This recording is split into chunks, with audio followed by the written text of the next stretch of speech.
This week, the entire world of shipping was basically ripped in two. On one side, you had this geopolitical firestorm just exploding, threatening to completely choke off the world's oil supply. And then, on the other side, a really quiet deal was signed that it could power the entire future of trade. So what happens when a warship and a brand new green energy tanker are on a collision course? Let's get into it. Right, so this wasn't just another week in the news. Not at all, because a really, really fragile piece in the world's most critical oil choke point just shattered in a matter of hours.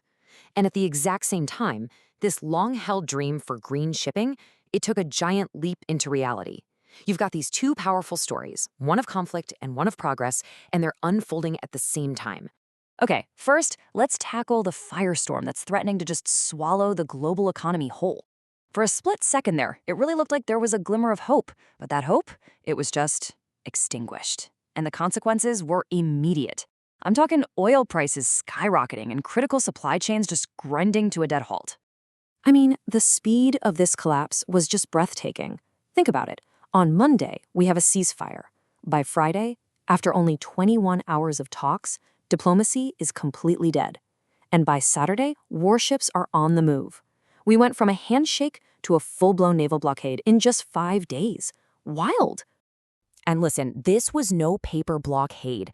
The U.S. Navy descended on the Strait of Hormuz in absolute force. We're talking over 10,000 personnel, more than a dozen warships, dozens of aircraft, basically creating an iron wall on the water.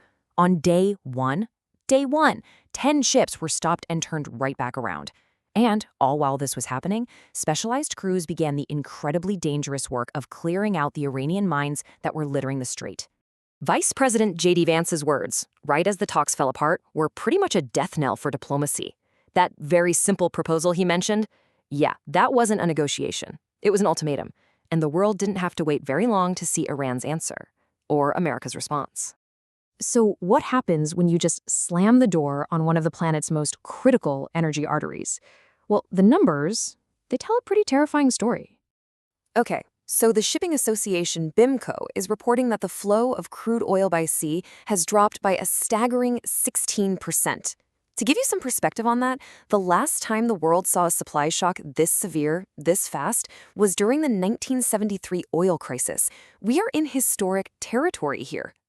And that 16% drop, what it really means is that 7.6 million barrels of oil have just vanished from the market every single day. That is almost a tenth of the world's entire production suddenly just stuck at sea. And look, it's not just about the oil. Try to picture this, a floating city of 3,200 ships. You've got container vessels, bulk carriers, gas tankers, and on board 20,000 seafarers. All of them are just trapped in the crossfire of this geopolitical storm. That's the reality on the water right now. But in the middle of all this chaos, a totally different kind of story was unfolding. Just as the world was glued to the crisis in the Gulf, this announcement landed, and it signaled a massive shift in a completely different direction. Right, so away from all the headlines about conflict, a quiet revolution was taking place. One that could finally, maybe, start to wean the entire shipping industry off its addiction to fossil fuels. This deal is a real game changer. Brazil's mining titan Vale teamed up with China's Shandong Shipping to build the world's first ever ethanol-fueled bulk carriers. And listen, these aren't some small test ships. They are some of the biggest vessels on the planet. And they are going to be running on biofuel. It's a huge deal. And here is exactly why that matters so much. Just look at this. Compared to the dirty, heavy fuel oil that powers fleets today, ethanol slashes carbon emissions by up to 90%. That is a massive leap forward in the fight against climate change, and it's a huge step towards creating new, more resilient fuel supply chains. So the maritime industry is now caught in this bizarre situation. It's managing an immediate existential crisis with one hand, while trying to build a completely different long-term future with the other. And this, right here, captures that dilemma perfectly. When that brief ceasefire was announced, you had politicians rushing to declare a breakthrough. But the shipping industry, the people who actually have to sail the ships, they've been burned before, and they were way more skeptical. A giant like Maersk basically said, hey, a press release is not the same thing as a safe shipping lane. Because reopening a major waterway like this is an incredibly complex process. You need certified mine clearance, you need clear rules for who goes when, and, this is a big one, you need insurers who are willing to cover billions of dollars in assets. Until that entire checklist is complete, the strait isn't really open for business. It's more like it's in a supervised pause, as one analyst put it. So it makes sense, right? In a world this unpredictable, where a major trade route can just vanish overnight, the industry is turning to technology for answers. Things like AI-driven route optimization and predictive maintenance, they're not just about saving money anymore. They're about basic operational survival. So what are we supposed to make of all this?